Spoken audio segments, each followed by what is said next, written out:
नमस्कार, मैं हूं परवीन और आप सभी का हमारी स्पेशल रिपोर्ट में बहुत बहुत स्वागत है।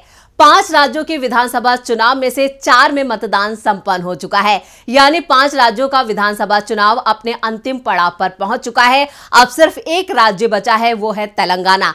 30 नवंबर को तेलंगाना में वोटिंग है, जिसको लेकर कांग्रेस, बीआरएस और बीजेपी ने चुनाव प्रचार में पूरी ताकत लगा दी है। लेकिन यहां पर सबसे ज्यादा सुर्खियां अगर कोई बटोर रहा है तो वो है कांग्रेस सांसद राहुल गांधी। जी हां, पूर्व कांग्रेस अध्यक्ष और सांसद राहुल गांधी को लेकर तेलंगाना में एक अलग तरह का जोश देखा जा रहा है। युवाओं में खासतौर से उनको लेकर एक क्रेज है और लोगों की जो धड़कनें हैं वो राहुल गांधी को देखकर बढ़ जाती हैं। आपको बता दें कि तेलंगाना में राहुल गांधी मौजूद हैं, तेलंगाना दौरे पर हैं और बीते यहां पर 25 नवंबर को भी एक के बाद एक राहुल गांधी ने कई जनसभाएं और रैलियां की। आज भी राहुल गांधी की कई जनसभाएं और रैलियां हैं।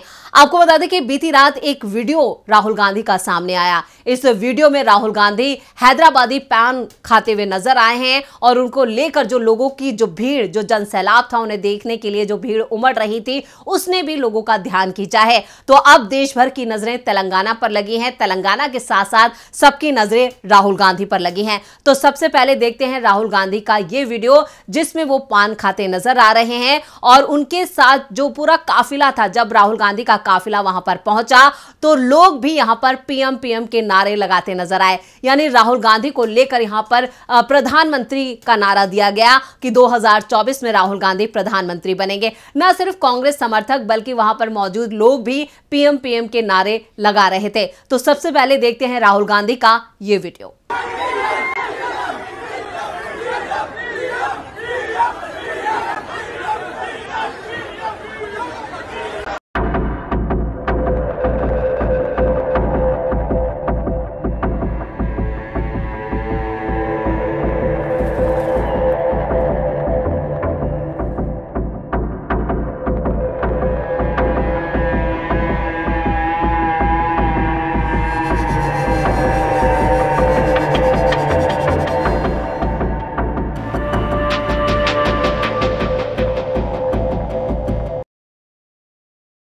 तो इस वीडियो से साफ हो जाता है कि तेलंगाना में किस तरह से राहुल गांधी को लेकर एक क्रेज देखा जा रहा है। राहुल गांधी की लोकप्रियता तेलंगाना में उस वक्त ही बढ़ गई थी जब उन्होंने भारत जोड़ो यात्रा निकाली थी। राहुल गांधी ने जब भारत जोड़ो यात्रा तेलंगाना से गुजरी थी तो उस वक्त भी उनकी यात्रा में बहुत ज्यादा भीड़ देखी गई थी, जनसैलाब देखा गया था। तभी से कांग्रेस को लगने लगा था कि इस बार बदलाव आएगा। राहुल गांधी यहां पर केसीआर और बीजेपी और ओवैसी को लेकर लगातार आक्रामक हैं, हमलावर हैं। राहुल गांधी लगातार अपने हर चुनावी मंच से कह रहे हैं कि बीआरएस का मतलब है बीजेपी रिश्तेदार समिति। तो 25 नवंबर को नजीमाबाद में राहुल गांधी ने जोरदार हमला केसीआर पर बोला है। उन्होंने कहा है कि बीजेपी के 2 यार केसीआर और ओवैसी। चलिए ये भी देख लेते हैं किस तरह से राहुल गांधी ने केसीआर को अपने निशाने पर लिया है। बीजेपी, बीआरएस और एमआईएम एक है। मोदी जी के हैं 2 यार, ओवैसी और केसीआर। मोदी जी के 2 यार, ओवैसी और केसीआर। केसीआर नरेंद्र मोदी को दिल्ली में मदद करता है। मैंने अपनी आंखों से लोकसभा में देखा, जीएसटी, नोटबंदी, किसान बिल, जब भी नरेंद्र मोदी ने केसीआर को इशारा किया, बीआरएस के सारे एमपी खड़े को करके समर्थन दिया। केसीआर चाहते हैं कि नरेंद्र मोदी दिल्ली में प्रधानमंत्री रहे और नरेंद्र मोदी चाहते हैं कि केसीआर तेलंगाना का चीफ मिनिस्टर। मैं नरेंद्र मोदी से लड़ता हूं, पूरा देश जानता है, मैं उससे कोई कॉम्प्रोमाइज नहीं करता हूं और वो जानता है और मैं भी जानता हूं कि हमारे बीच में लड़ाई कभी खत्म नहीं होगी। आज भी राहुल गांधी की कई जनसभाएं हैं और यहां पर भी वो केसीआर और बीजेपी पर आक्रामक दिखाई दिए हैं। तो देख लेते हैं क्या कुछ कहा है राहुल गांधी ने। मेरा घर छीन लिया, मेरी लोकसभा की मेंबरशिप रद्द कर दी, मेरे ऊपर 24 केस लगाए। क्या नरेंद्र मोदी ने केसीआर का घर लिया? क्या केसीआर पे केस लगाए? क्या केसीआर की चीफ मिनिस्टरशिप छीनी? बिल्कुल नहीं, क्योंकि नरेंद्र मोदी और केसीआर एक है। मैंने तो कहा, साफ कहा, मुझे घर की जरूरत ही नहीं है। मेरे तो करोड़ों घर है हिंदुस्तान में। हर गरीब व्यक्ति के दिल में मेरा घर है। मुझे आपके घर की क्या जरूरत है? मगर केसीआर को घर की केसीआर को चीफ मिनिस्टरशिप की जरूरत है, इसलिए अगर उसका घर गायब हो जाएगा, चीफ मिनिस्टरशिप चली जाएगी तो भ्रष्टाचार निकल आएगा। तेलंगाना को पता लग जाएगा कितने लाख करोड़ उसने चीज छोड़ी की, और रिमोट कंट्रोल नरेंद्र मोदी के हाथ में।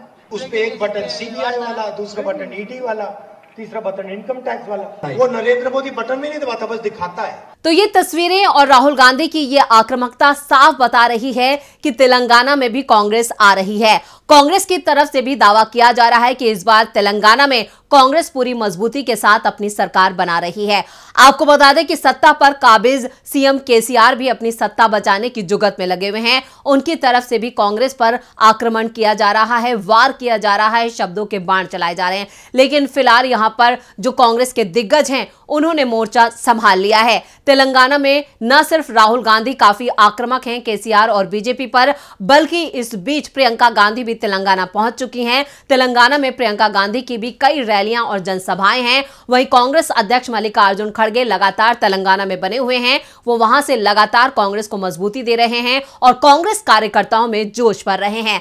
तेलंगाना की जंग भी इस बार काफी दिलचस्प हो रही है और इन पांचों राज्यों के जब चुनावी नतीजे आएंगे, ये चुनावी नतीजे तय करेंगे कि 2024 की जंग में कौन पहुंच रहा है, क्योंकि 2024 की जंग भी इन्हीं चुनावों पर आधारित है। इसलिए 5 राज्यों के जो विधानसभा चुनाव हैं, इन्हें सत्ता का सेमीफाइनल कहा जा रहा है। और यहां पर भी सीधी जो 4 राज्य हैं वहां पर सीधी लड़ाई जो है वो कांग्रेस और बीजेपी के, खासतौर से 3 राज्य यहां पर जो हैं मध्य प्रदेश, छत्तीसगढ़ और राजस्थान में सीधी टक्कर बीजेपी में, और तेलंगाना में कांग्रेस और केसीआर के बीच सीधी टक्कर बताई जा रही है। लेकिन बीजेपी इसे त्रिकोणीय बनाने की जुगत में लगी हुई है। बीजेपी की तरफ से भी यहां पर अमित शाह, नरेंद्र मोदी और यहां पर जो जेपी नड्डा हैं वो भी तेलंगाना पहुंच चुके हैं। आज तेलंगाना में सभी दिग्गजों ने डेरा डाल लिया है। लगातार अपनी पार्टी के यहां पर पक्ष में जो चुनाव प्रचार है उसे किया जा रहा है। पीएम मोदी की भी कई रैलियां हैं। अमित शाह ने भी यहां पर 25 नवंबर को तेलंगाना में कई रैलियां की, रोड शो किया, और अब पीएम मोदी जो हैं उनकी आज तेलंगाना में एंट्री हो गई है। ऐसे में राहुल गांधी वर्सेस पीएम मोदी का मुकाबला देखने को मिल रहा है। अगर यहां पर वार पीएम मोदी की तरफ से किया जाता है तो उसका पलटवार राहुल गांधी भी देंगे, ये साफ कहा जा रहा है। अब देखना यह होगा कि पीएम मोदी यहां पर कैसे राहुल गांधी की आंधी को रोक पाते हैं। लेकिन फिलहाल तेलंगाना में केसीआर वर्सेस कांग्रेस का जो मुकाबला है वो काफी टक्कर का बताया जा रहा है। और जो चुनाव के नतीजे आएंगे वो 3 दिसंबर को आएंगे। ऐसे में यहां पर जो मुकाबला है फिलहाल तो केसीआर और कांग्रेस के बीच ही दिखाई दे रहा है, और यहां पर राहुल गांधी लगातार अपनी वापसी का दावा कर रहे हैं और सत्ता में कांग्रेस जो है वो आ रही है। इस तरह के दावे ना सिर्फ राहुल गांधी कर रहे हैं बल्कि कांग्रेस की तरफ से भी ये दावा किया जा रहा है। तो ये थी हमारी स्पेशल रिपोर्ट। आपको हमारा ये वीडियो कैसा लगा नीचे कमेंट बॉक्स में अपनी राय जरूर दें, और इस वीडियो को ज्यादा से ज्यादा लाइक करें और शेयर करें। देखते रहिए डीबी लाइव। नमस्कार। हमारे चैनल से जुड़े रहने के लिए YouTube पर टाइप करें DB लाइव, सब्सक्राइब बटन को क्लिक करें और बेल आइकन को दबाना न भूलें ताकि खबरें आप तक पहुंचती रहें। देखते रहिए DB लाइव, क्योंकि यहाँ हैं खबरें लगातार।